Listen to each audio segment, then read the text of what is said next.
Hey, what's up, Keenan? Quick demo video for you for your Vader's Vault Ray NN-14 blaster. No, I did not scam you.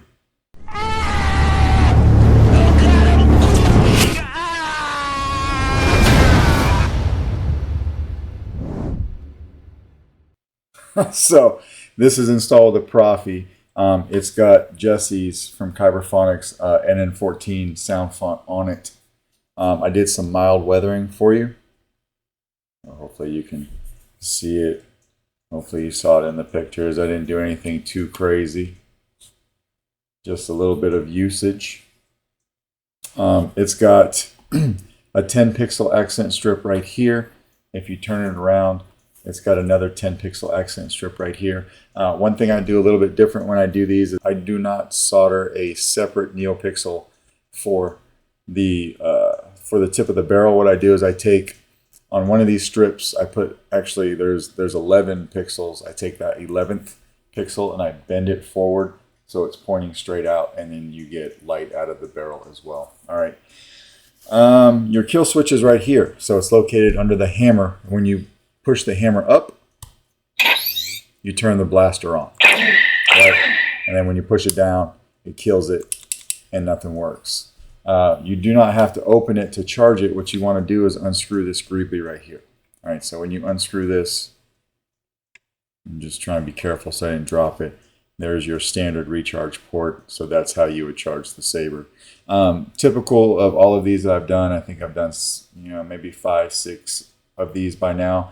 It's supposed to thread into this piece right here. If I can zoom in, the recharge port is supposed to thread into this plate.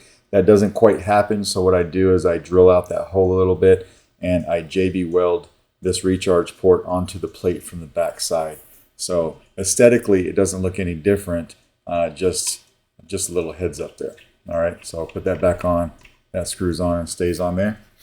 One modification that I did to this that I haven't done before is this plate right here. This is the plate that you would take off if you want to get to your board. I'm not going to do it on this demo video because I've shown you some pictures of it.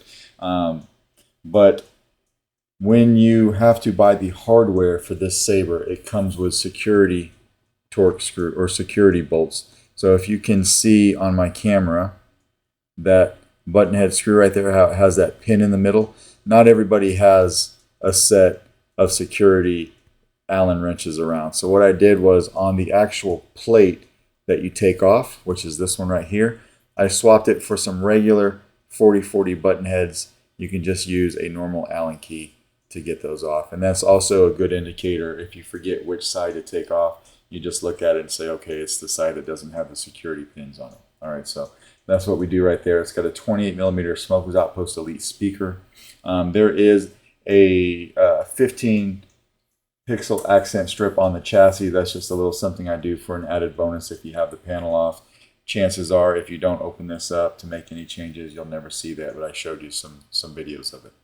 All right, so yeah, just the one sound font on it for now, but when we turn it on, flip it up.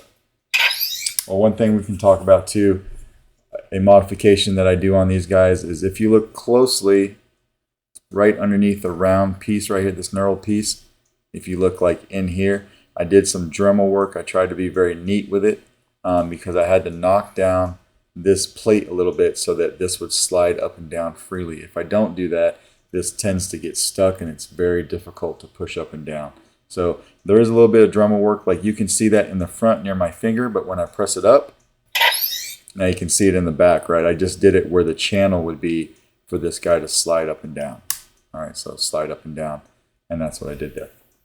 So after all that, oh, one more thing, I forgot, your auxiliary switch. So this doesn't come with an auxiliary switch, it just has the trigger. What I like to do on these guys is I'll come back on this back plate, I'll drill a small hole here, and I do JB weld a 5mm brass hat tactile switch to the back of this plate also. That way when you're holding it, you're probably right-handed. I'm left-handed, but when you're shooting it right-handed like this, it's easy for you to come up here and press the auxiliary switch just like that. All right, so you press the auxiliary switch to switch between different blaster modes like stun, kill. You've got a multi-fire, You do that by just tapping the auxiliary once. And if you want to play your soundtrack that I'll show you here in a second, you have to double tap the auxiliary switch pretty quickly. All right, so we'll turn it on. And now you see when we got it on and we fire, you got your visuals from over here. We turn it around over here. You got your visuals from over here, and then the barrel.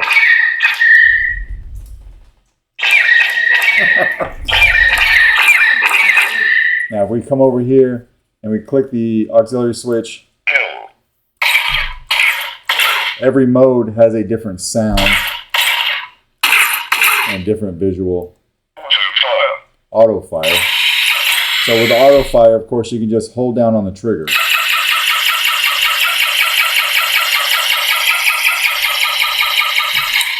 All right. Stun is what we started on.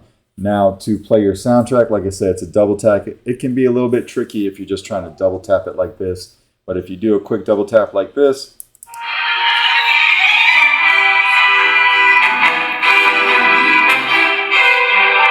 another double tap to turn it off, and you're good to go, right?